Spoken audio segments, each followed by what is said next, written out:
নমস্কার বন্ধুরা, বানি রান্না বান্না চ্যানেলে সবাইকে অনেক অনেক স্বাগত। আশা করি আপনারা খুব ভালো আছেন। তো বন্ধুরা, আজকে রান্না না, আজ আমি আপনাদের চা করে দেখাবো। তাই আমি আজকে দু রকম চা করব।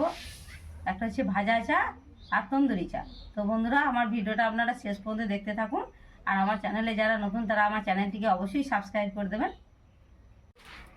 ভাজা চা করার জন্য দুটো এলাচ আর মৌরি নিয়েছি, এগুলোকে থেতো করে নেব।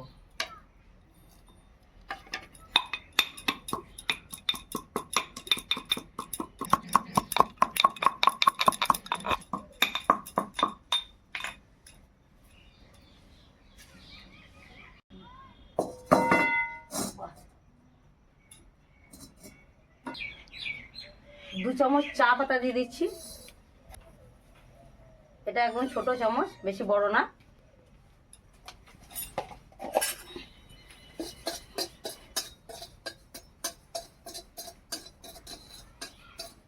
চাটা সামান্য কিছুক্ষণ নেড়ে নেওয়ার পর আমি চিনি দিয়ে দেবো।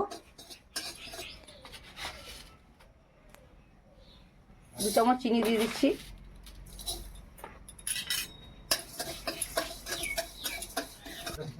একদম হালকা আছে, চিনিটাকে নাড়তে থাকবো।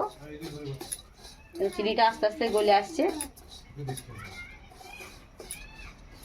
বেশ কিছুক্ষণ নাড়ার পর চিনিটা একটু লালচে কালার হবে।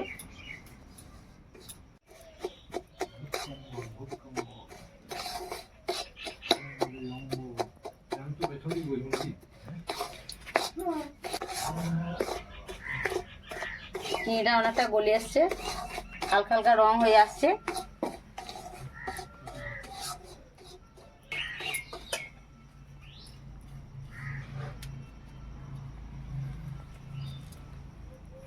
এলাচ আর মৌরিটা দিয়ে দিলাম।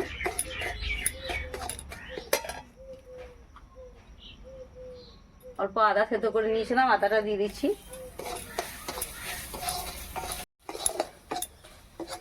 চিনিটা লাল হয়ে একদম ক্যারামেল তৈরি হয়ে গেছে। এবার আমি দুধটা দিয়ে দেবো।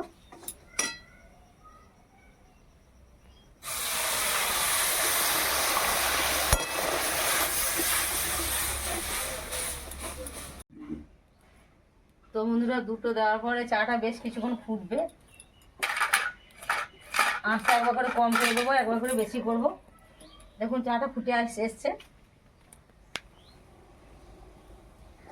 এই অবস্থায় একটা হাতাতে করে আমি একটু ডেবে দেবো। তো বন্ধুরা, এই চা একবার খেলে আপনারা ভুলতে পারবেন না, বারবার খেতে ইচ্ছা করবে।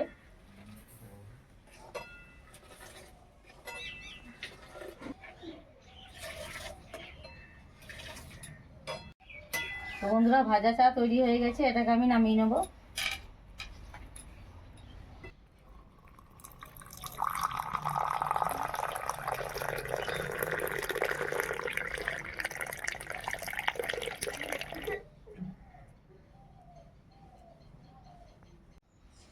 বন্ধুরা, ভাজা চা তো তৈরি হয়ে গেছে, এবারে দেখাবো তন্দুরি চা।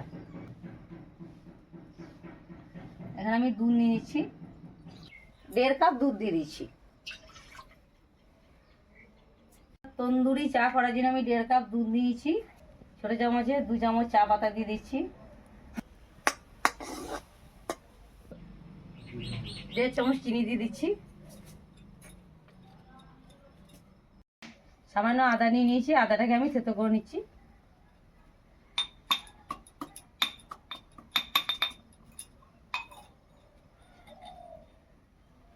দিয়ে দিচ্ছি আদা।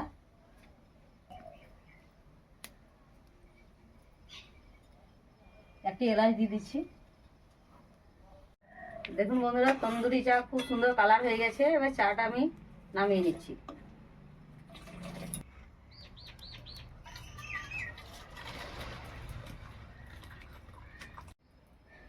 তো বন্ধুরা, প্রথমে একটা মাটির ভাঁড়কে আমি উনুনে ভরে নিয়েছিলাম, যাতে ভাঁড়টা বেশ ভালোভাবে গরম হয়ে যায়। এই দেখুন,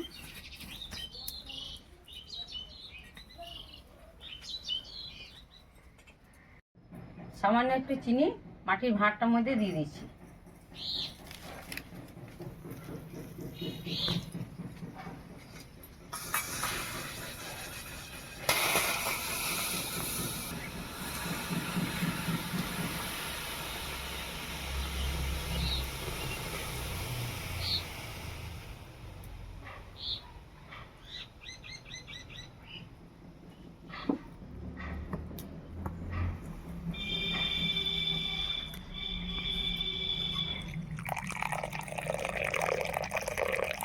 তো বন্ধুরা আমার এই 2 রকম চায়ের রেসিপি কেমন লাগলো, আপনারা বাড়িতে অবশ্যই এইরকম চা তৈরি করে খাবেন। যদি ভালো লাগে আমাকে কমেন্টে জানাবেন।